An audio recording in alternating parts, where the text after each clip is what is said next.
నమస్తే, welcome to Disha TV. Lok Bhavan ముట్టడికి అటు ఎన్ఎస్యూ కార్యకర్తలు అదేవిధంగా కాంగ్రెస్ నాయకులందరూ కూడా పెద్ద ఎత్తున వందల సంఖ్యలో కాంగ్రెస్ కార్యకర్తలు చాలామంది మనం చూసవచ్చు నిరసన తెలుపుతూ ఉన్నారు. మోదీ ఇంటి దగ్గరికి వెళ్ళి అక్కడ నిన్న రాహుల్ గాంధీ చేసినటువంటి దానికి నిన్న ఎట్లయితే రాహుల్ గాంధీని అరెస్ట్ చేసిరో ఆ నిరసనగా ఇక్కడ వాళ్ళు చేస్తున్నటువంటి బ్యానర్ చూడొచ్చు. మనం ఏదైతే నరేంద్ర మోడీ ఫేస్ని ఆ కోతి బొమ్మకు పెట్టి కూడా వాళ్ళు నిరసన తెలుపుతూ ఉన్నారు. నరేంద్ర మోడీకి ఏం వినబడట్లేదు, విద్యార్థుల ఆర్ధనాథాలు వినబడట్లేదు, విద్యార్థులు చేసేటువంటి పనులు కనబడట్లేదు అని కూడా వాళ్ళందరూ కూడా ఇక్కడ నిరసన తెలుపుతూ ఉన్నారు. సో నిరసన తెలుపుతున్నటువంటి సమయంలో వందలాది కార్యకర్తలు వచ్చి ఇక్కడ నిరసన తెలపడానికి వచ్చారు. సో లోక్ భవన్ ముట్టడికి అయితే రావడం జరిగింది. సో పోలీసులు ఎక్కడికెక్కడ కూడా కాంగ్రెస్ కార్యకర్తలు కాంగ్రెస్ నాయకుల్ని కట్టడి చేసేటువంటి ప్రయత్నం అయితే చేస్తూ ఉన్నారు. సో పెద్ద ఎత్తున పెద్ద సంఖ్యలో కాంగ్రెస్ నాయకులు కాంగ్రెస్ కార్యకర్తలందరూ కూడా రావడం జరిగింది.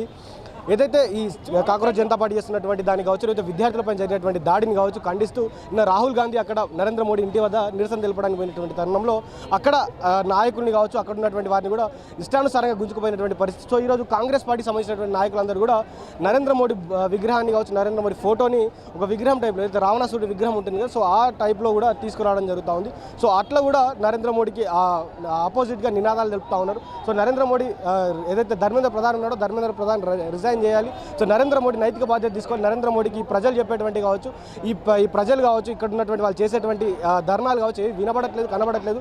సో నరేంద్ర మోడీకి వినబడాలి, కనబడాలంటూ కూడా రాష్ట్రంలో ఉన్నటువంటి నాయకులు అదేవిధంగా ఇక్కడ ఉన్నటువంటి జిల్లాల కార్యకర్తలు ఇక్కడ ఉన్నటువంటి వారందరూ కూడా పెద్ద సంఖ్యలో రావడం జరిగింది. సో నిరసనలు తెలుపుతూ ఉన్నారు.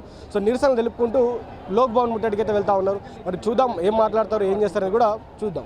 తెలంగాణ నడిబొడ్డు అయినటువంటి హైదరాబాద్ నగర నడివీధుల్లో కాంగ్రెస్ పార్టీ నిరసన కార్యక్రమం తీసుకుంది. టీపీసీసీ గారి ఆదేశాల మేరకు రేవంత్ రెడ్డి గారి నాయకత్వంలో కాంగ్రెస్ పార్టీ అతిరథ మహారథులందరూ యువకులు పెద్ద ఎత్తున పాల్గొని నిన్న దేశ రాజధానిలో ప్రతిపక్ష నాయకుడైనటువంటి రాహుల్ గాంధీ గారిని ఏ విధంగా ఈడ్చుకెళ్ళి పోలీస్ స్టేషన్లో వేశారో, మల్లికార్జున ఖర్గే గారిని, రాహుల్ గాంధీ గారిని, ప్రియాంక గాంధీ గారిని, వివిధ రాష్ట్రాల నుంచి ఎంపీలను కూడా ఏ విధంగా 3 గంటలు నిరసన చెప్తే వారిని పోలీస్ స్టేషన్లో వేశారో.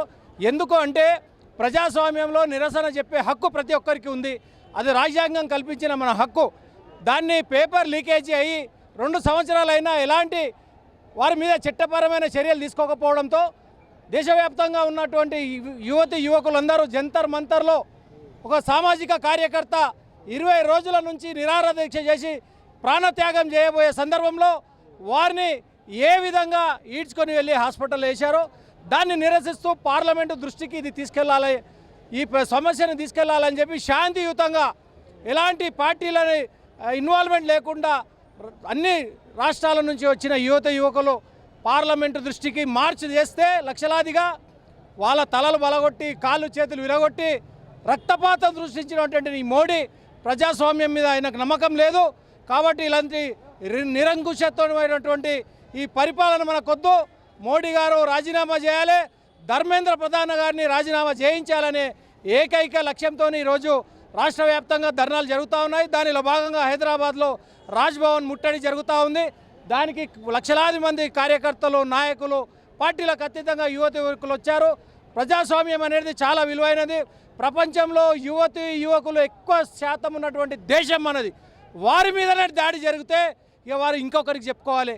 కాబట్టి ఈ మోడీ గారు వెంటనే ధర్మేంద్ర ప్రధాన్ గారిని రాజీనామా చేయించి దీన్ని నిష్పక్షపాతంగా వారి మీద చర్యలు తీసుకోవాలని కోరుతూ ఈరోజు వచ్చినటువంటి అందరికి కూడా మేమందరం కూడా థ్యాంక్స్ చెప్తా ఉన్నాం. జై కాంగ్రెస్. నరేంద్ర మోడీ ప్రభుత్వం చేసిన దాడి ఈ దేశ ప్రజల మీద దాడిగా మేము భావిస్తూ ఉన్నాం. 22 లక్షల మంది భవిష్యత్తు కారకులైన నీట్ పేపర్ లీకేజ్కి ఇవాళ ధర్మేంద్ర ప్రధాన ముద్దాయిగా మేము భావిస్తూ ఉన్నాం. పార్లమెంట్లో చర్చ పెట్టకుండా, ఇవాళ విద్యార్థుల యొక్క ఆకాంక్ష నెరవేర్చకుండా, విద్యార్థులపైన న్యాయమైన డిమాండ్ పైన లాఠీచార్జ్ చేయడం అనేది సిగ్గుచేటు. కాబట్టి నరేంద్ర మోడీ ఈ దేశ యువతకు క్షమాపణ చెప్పాలి.